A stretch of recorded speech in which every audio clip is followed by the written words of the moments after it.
अब वोरा जी, अब देखिए याकूब साहब कह रहे हैं कि ऐसा नहीं है कि अस्थिरता है इसलिए भारत की फॉरेन पॉलिसी की तारीफ हो रही है, लेकिन मेरा सवाल है कि अस्थिरता के मौके पर भारत की इस आजाद कूटनीति, उनकी विदेश नीति की तारीफ करना, ये क्या बताता है, क्या जतलाता है?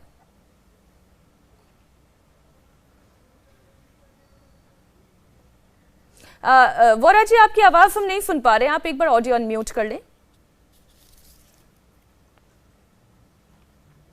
अभी भी आपकी आवाज नहीं आ पा रही, इसे हम फिर से ठीक करते हैं। क्योंकि सिन्हा जी, मैं इसी सवाल के साथ आपके पास आ रही हूँ। अस्थिरता का ये समय पाकिस्तान में एक बार फिर तख्ता पलट की गुंजाइश पूरी नजर आ रही है, और ऐसे समय में भारत की विदेश नीति की तारीफ करना और उसके बाद ये बताने की कोशिश करना, ये पाकिस्तान नहीं कर पाया। और आज इमरान खान चूंकि करने की कोशिश कर रहे हैं, इसलिए उन्हें अपने ही लोगों की दुश्मनी का सामना करना पड़ रहा है। ये क्या बताता है?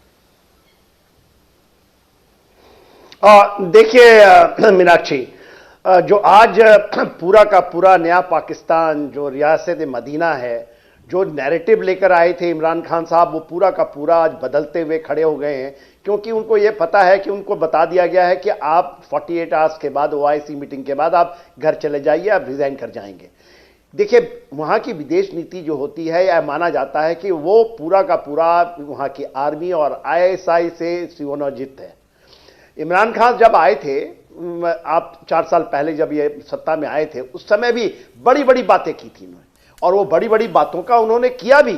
और वो आर्मी और एस्टैब्लिशमेंट के बरखिलाफ जब ये बात करते थे, टर्की के एर्दोआन साहब, मलेशिया के मातिर मोहम्मद और पाकिस्तान के इमरान खान साहब, नियाजी साहब, ये एक ऐसा बनाएंगे गुट जो विश्व के अंदर में देखने वाला होगा।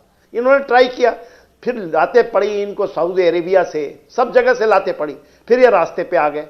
देखिए, आज के दिन में जो आप बता रही हैं, जब ये याकूब साहब बहुत अच्छी बात कह रहे हैं, क्योंकि उन्हीं के पार्टी के हैं, कि वो विदेश नीति के बारे में आज तो भारत का सब कायल है। चाइना भी वही नीति को अपना रहा है, स्ट्रैटेजिक ऑटोनॉमी की नीति को, इजराइल, और देखिए जितने भी मिडिल ईस्ट के देश हैं, सब वही नीति को। हमारा कोई ऐसा नॉन अलाइनमेंट नीति नहीं है, हमारी इंडिपेंडेंट नीति है। और वोरा साहब भी बैठे हैं, इनको पता है कि कैसे इंडिपेंडेंट हम तरीके से, स्ट्रैटेजिक ऑटोनॉमी कहते हैं, हम अपने हित के लिए काम करेंगे चाहे कोई है। और देखिए, इसका कायल पूरा विश्व होगा। अमेरिका को भी इंडियन का लीडरशिप को मंजूर करना पड़ेगा, चाहे क्वाड में भी है या कहीं हो। इंडो पैसिफिक में यदि आप आज बदल रहे हैं अपनी नीतियां, तो जो भारत कहता है, और हम यही चीज कह रहे हैं, ये इसमें कोई दो राय नहीं है सिन्हा साहब। देखिए, कोई भी मुल्क पहले अपने देश की, अपने लोगों की बेहतरी देखेगा, उसके बाद वो फैसले लेगा, और भारत की शुरुआत से ये पॉलिसी रही है। मैं वोरा जी आपके पास आऊं, उससे पहले मैं याकूब जी एक और सवाल आपसे। मुझे अच्छी तरीके से याद है, जब अफगानिस्तान में तख्ता पलट हो रहा था, तो इमरान खान साहब, उनकी पार्टी के तमाम सीनियर लीडरान, वो खुशी से फूले नहीं समा रहे थे। और आज जब खुद आप अपने मुल्क की बात करते हैं कि 4 बार तख्ता पलट हुआ, मार्शल लॉ यहां पर लगा, क्या वजह है कि पाकिस्तान में जमहूरियत की जड़ें इतनी कमजोर हैं? देखें, जब फॉल ऑफ काबुल हुआ तो बिल्कुल हम भी के सिन्हा साहब के साथ, शाजिया जी के साथ बड़े फूले नहीं समा रहे थे। जैसे आज इमरान खान की तारीफ करने पर शाजिया जी जो है ना बड़ी खुश हो रही हैं आज। तो बात यह है कि अगेन क्या कहूँ आपसे कि हम एक ट्रांजिशन फेज में हैं। हमारी तरफ हम पॉलिटिकल कल्चर में हमारे डायनामिक्स वो इतने मैच्योर नहीं हुए अभी। ये बात एडमिट कर लेनी चाहिए कि अगर आपके यहाँ कोई एक अच्छी चीज है तो उसकी हम, इसका मतलब ये है कि हम मेरिट पे बात करते हैं। जब आपके हम माइनॉरिटी इश्यूज की बात करते हैं तब भी हम मेरिट पे बात कर रहे होते हैं, जब आपकी तारीफ कर रहे होते हैं तब भी मेरिट पे बात कर रहे होते हैं। गोरा जी, अब जरा चलिए, वोरा जी बोलना चाहते हैं। चलिए, एक मिनट। हाँ वोरा जी, आपको मेरी आवाज आ रही है? जी ओके।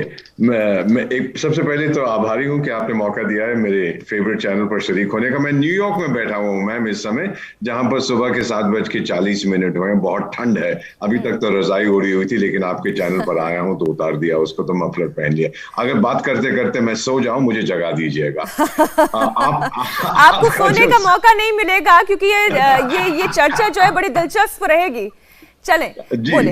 ये जो क्रिकेट के खिलाड़ी हैं जो कहते हैं कि मैं उस देश का प्राइम मिनिस्टर हूं, क्या ये खतरा है इनको कि इनकी नौकरी चली जाएगी? 2 हिस्टोरिकल फिगर्स हैं दोनों में से ये कैसे चाहते हैं इन्हें याद किया जाए? एक तो थे डेविड, जिन्होंने गुलायत को पराजित किया था, जिसको आप पाकिस्तानी मिलिट्री कह सकते हैं, और दूसरे थे नीरो, जो संगीत बजा रहे थे जब रोम जल रहा था। तो इन दोनों में से ये क्या चाहते हैं कि कैसे इनको याद रखा जाए? इन्होंने अपने देश की हर कंस्टिट्यूएंसी को नाराज किया है। मैडम, जो स्ट्रेस होता है ना, वो अब इन तक पहुंच रहा है।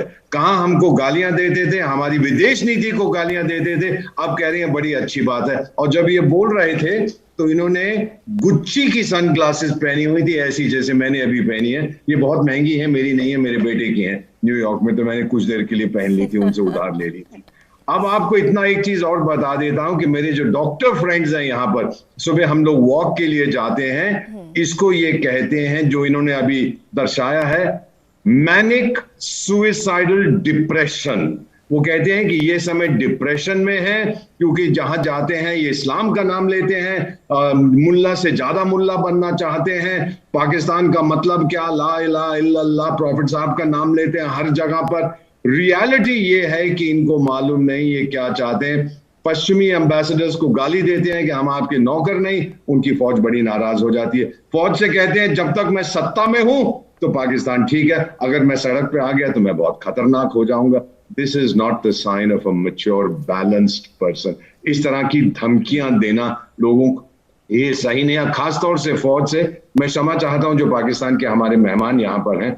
सर, ये मैं यूएस में हूं, सब लोग यहाँ जानते हैं कि आपके बहुत से सीनियर ऑफिसर्स के बेटे, बेटियां, बहुएं, दामाद, सबके पास डुअल नेशनैलिटी है यहाँ की। कई जिस बिल्डिंग में मैं रहता हूं सर, जहां मेरा बेटा है, वहां पर 3 अपार्टमेंट्स जो हैं वो sons in law of Pakistani military officers के हैं। पैसा कहां से आता है ये किसी को मालूम नहीं है। तो अगर उन्हीं देशों को आप गाली देंगे, क्या मालूम कब वो अपना इरादा बदल के ये पोल पूरी खोल दे।